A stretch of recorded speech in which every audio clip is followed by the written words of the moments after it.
আপুনিও যদি এজন PM কিষাণৰ হিতাধিকাৰী হয় তেন্তে এই ভিডিঅ'টো আপোনাৰ বাবে অতিকৈ গুৰুত্বপূৰ্ণ হ'ব। PM কিষাণৰ হিতাধিকাৰীসকলে ইতিমধ্যে অপেক্ষা কৰি আছে যে 22 নম্বৰ কিস্তিটো কেতিয়া লাভ কৰিব।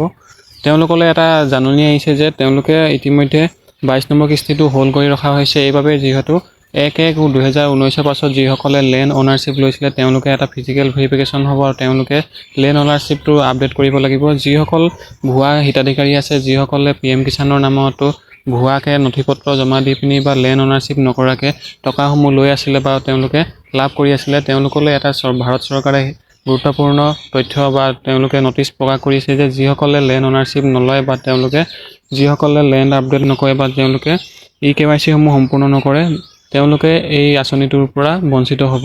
ইতিমধ্যে ভুৱা কেণ্ডিডেটসকলৰ বাবে এই আঁচনিটো যিহেতু হোল্ড কৰি ৰখা হৈছে 22 নম্বৰ কিস্তিটোৰ বাবে, সেইবাবে এই আঁচনিটোৰ পদক্ষেপসমূহ হাতত লোৱা হৈছে। যিসকলে কিবা কাৰণত PM কিষাণটো আধাতে ৰৈ গৈছিলে বা তেওঁলোকে প্ৰথম এটা দুটা কিস্তি পোৱাৰ পাছতে PM কিষাণৰ আঁচনিটোৰ যি টকা লাভ কৰা সেইটো বন্ধ হৈ গৈছিলে, তেওঁলোকে অপেক্ষা কৰিব লাগিব। তেওঁলোকে এটা ফিজিকেল ভেৰিফিকেশ্যন হ'ব যিসকলৰ 19ৰ পাছত লেণ্ড অ'নাৰশ্বিপ লৈছে আৰু যিসকলৰ কিবা মিচিং ইনফৰমেশ্যন বা তেওঁলোকে আপডেট মিচিং ইনফৰমেশ্যন আছে, তেওঁলোকে এটা কাম কৰিব, ইয়াতে যিটো ফাৰ্মাৰ কৰ্ণাৰত দেখিছে, ফাৰ্মাৰ কৰ্ণাৰত ক্লিক কৰিব আপডেট মিচিং ইনফৰমেশ্যনত। ফাৰ্মাৰ কৰ্ণাৰত আপডেট মিচিং ইনফৰমেশ্যনত ক্লিক কৰাৰ পাছতে ইয়াতে update of missing beneficiary information, ইয়াতে আধাৰ কাৰ্ডৰ নাম্বাৰটো মাৰিব পাৰিব নাইবা আপোনালোকে ৰেজিষ্ট্ৰেশ্যন নাম্বাৰটো দুইটাৰ ভিতৰতো কোনোবা এটা আপোনালোকে ফিল কৰিব। তাৰপিছত ইয়াতে কেপচাৰ কোডটো দিয়া আছে, সেই কেপচাৰ কোডটো ফিল কৰিলে আপোনালোকৰ যিটো আপডেট কৰিবলগীয়া নথিপত্ৰ আছে তাত দেখুৱাই দিব। আপোনালোকে নিজে মোবাইলতে কৰিব পাৰে নাইবা আপোনালোকৰ যদি বিশেষ অসুবিধা হয় তেন্তে ওচৰৰ CSC চেণ্টাৰত গৈ পিনি আপোনালোকে এইকেইটা কাম কৰাই ল'ব পাৰে। যেতিয়া আহিলোঁ যিসকলে ভাবি আছিলে যে PM কিষাণৰ 8,000 টকা আৰু 12,000 টকা লাভ কৰিম বুলি, তেওঁলোকে ইতিমধ্যে অতি শীঘ্ৰে লাভ কৰিব 8,000 আৰু 12,000 টকা। এই কিস্তিটো যিহেতু 22 নম্বৰ কিস্তিটোৰ যি কাৰ্য আছে সেই কাৰ্যটো ফেব্ৰুৱাৰী মাহৰ শেষৰ ফালে নাইবা আপোনালোকে মাৰ্চ মাহৰ মাজভাগতে পোৱাৰ সম্ভাৱনা আছে। যিসকলে ইতিমধ্যে মোবাইল নম্বৰ আপডেট কৰা নাই বা EKYC সম্পূৰ্ণ কৰা নাই বা আপোনালোকে লেণ্ড চিডিংসমূহ সম্পূৰ্ণ কৰা নাই বা ভূমিপট্টা যিটো লেণ্ড অ'নাৰশ্বিপ আছে সেইখিনি সম্পূৰ্ণ কৰা নাই, তেনে ক্ষেত্ৰত তেওঁলোকৰ এই PM কিষাণৰ যিটো 22 নম্বৰ কিস্তি আছে সেই কিস্তিটো হোল্ড কৰি ৰখা হ'ব। যিসকলে ইতিমধ্যে এইকেইটা আঁচনিৰ লগত জড়িত ৰিলেটেড কামসমূহ সম্পূৰ্ণ কৰা নাই, তেওঁলোকে এই আঁচনিটোত নাম থকা স্বত্বেতো বা এটা দুটা কিস্তি পোৱা স্বত্বেতো তেওঁলোকে এই আঁচনিটোৰ পৰা বঞ্চিত হ'বলগীয়া হ'ব পাৰে বা তেওঁলোকে এই আঁচনিটোৰ যিটো টকা আছে সেই টকাটো লাভ নকৰে। যিসকলে ইতিমধ্যে EKYC সম্পূৰ্ণ কৰিছে, যিসকলে বেংক আপডেট কৰিছে বা আধাৰ কাৰ্ড ৰিলেটেড সকলোখিনি সম্পূৰ্ণ নথিপত্ৰ জমা দিছে বা তেওঁলোকে সকলোখিনি কাৰ্য সমাপন কৰিছে, তেওঁলোকে এই আঁচনিটোৰ টকা নিশ্চিত মনে লাভ কৰিব।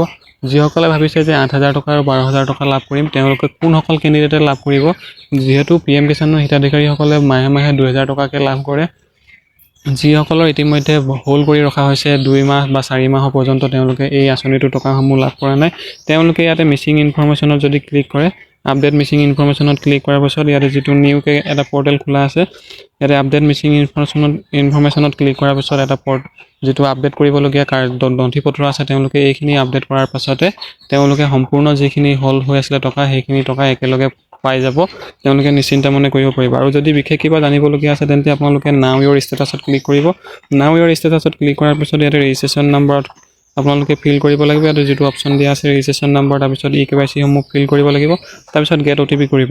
এইখিনি কাম সম্পূৰ্ণ কৰাৰ পিছত আপোনালোকৰ যিটো ষ্টেটাছ আছে সেইটো ষ্টেটাছটো শ্ব' হৈ যাব। ষ্টেটাছটো শ্ব' হ'লে আপোনালোকে এইকেইটা তথ্য জানিব পাৰিব যে আপোনালোক যদি কিবা EKYC সম্পূৰ্ণ কৰিব আছে বা আপোনালোকৰ যদি আধাৰ কাৰ্ড ৰিলেটেড আপডেটসমূহ কৰিব আছে বা আপোনালোকৰ মোবাইল নম্বৰ আপডেট কৰিব লাগে, তেনে ক্ষেত্ৰত আপোনালোকে সেইখিনি সম্পূৰ্ণখিনি তথ্য পাই যাব আৰু আপোনালোকে সেইমতে আপোনালোকৰ নথিপত্ৰসমূহ জমা দিব পাৰে বা আপোনালোকে সেইখিনি আপডেট কৰাই ল'লে নিজৰ মোবাইলতো যদি আপোনালোকে আপডেট কৰি লয় তেন্তে আপোনালোকে যিটো টকা পাবলগীয়া আছে সেই টকাটোৰ পৰা কোনো ধৰণে আপোনালোকে বঞ্চিত নহয় বা আপোনালোকে একেলগে যিখিনি হোল্ড হৈ আছিলে টকা আপোনালোকৰ 4 মাহ বা 5 মাহ ধৰি পিনি সেই টকাখিনি সম্পূৰ্ণকৈ একেলগে পাই যাব। আৰু বেনিফিচিয়াৰী লিষ্ট চাবলৈ হ'লে আপোনালোকে পূৰ্বতো আপোনালোকক ভিডিঅ' দিয়া আছে। বেনিফিচিয়াৰী লিষ্টত আপোনালোকে চাবলৈ হ'লে ইয়াতে ষ্টেটত ক্লিক কৰিব, আছাম ক্লিক কৰিব, তাৰপিছত ডিষ্ট্ৰিক্টটো আপোনালোকৰ কোনটো ডিষ্ট্ৰিক্টৰ পৰা বিলং কৰে, আপোনালোকে যিহেতু ফৰ্মখন যিটো ষ্টাৰ্টিঙত ৰেজিষ্ট্ৰেশ্যন কৰোঁতে যোনটো ডিষ্ট্ৰিক্ট দিয়া আছিলে আপোনালোকে সেইটো ডিষ্ট্ৰিক্ট চিলেক্ট কৰিব। তাৰপিছত তাৰ এগেইনষ্টত আপোনালোকে চাব ডিষ্ট্ৰিক্টটো ক্লিক কৰিব। তাৰপিছত ভিলেজ, আপোনালোকৰ যোনখন ভিলেজ আপোনালোকে ৰেজিষ্ট্ৰেশ্যন কৰোঁতে চিলেক্ট কৰা আছিলে। ইয়াত বহুতে ভুল কৰে যে আপোনালোকে যিহেতু ৰেজিষ্ট্ৰেশ্যন কৰোঁতে এটা ভিলেজ দিয়ে আৰু আপোনালোকে যেতিয়া বেনিফিচিয়াৰী লিষ্টখন চাই তেতিয়া অন্য এটা লিষ্ট মানে আপোনালোকৰ যিটো হেৰি হয় ভিলেজ হয় সেইটো চিলেক্ট কৰে। তাৰপিছতে আপোনালোকে যিটো হয় আপোনালোকে সেইটোৱে চিলেক্ট কৰিব। তাৰপিছত আপোনালোকে দেখি পাই যাব আপোনালোকৰ যিটো বেনিফিচিয়াৰী লিষ্ট আছে সেই সকলোখিনি আপোনালোকে পাই যাব, কিমানজন কেণ্ডিডেট আছে, কিমান কথা আপোনালোকে সকলোখিনি তথ্য পাই যাব। এনেদৰে আপোনালোকৰ গোটেইখিনি তথ্য পাই যাব। যদিহে আপোনালোকৰ বেনিফিচিয়াৰী লিষ্টৰ মতে আপোনালোকৰ নাম আছে তেন্তে আপোনালোকে নিশ্চিন্ত মনে থাকক। যদি আপডেট কৰিব এতিয়ালৈকে আপোনালোকে KYC, বেংক CDM বা বেংক আপোনালোকৰ বেংক আপডেট নাইবা আপোনালোকৰ যদি মোবাইল নম্বৰ আপোনালোকৰ কেনেবাকৈ যদি আপোনালোকৰ ডেথ হৈ গৈছে তেন্তে আপডেট কৰি লওক। আৰু যদিহে আপোনালোকৰ যিটো ভূমি লেণ্ড চিডিং আছে সেইখিনি যদি সম্পূৰ্ণ কৰি লয় তেন্তে আপোনালোকে নিশ্চিন্ত মনে থাকক।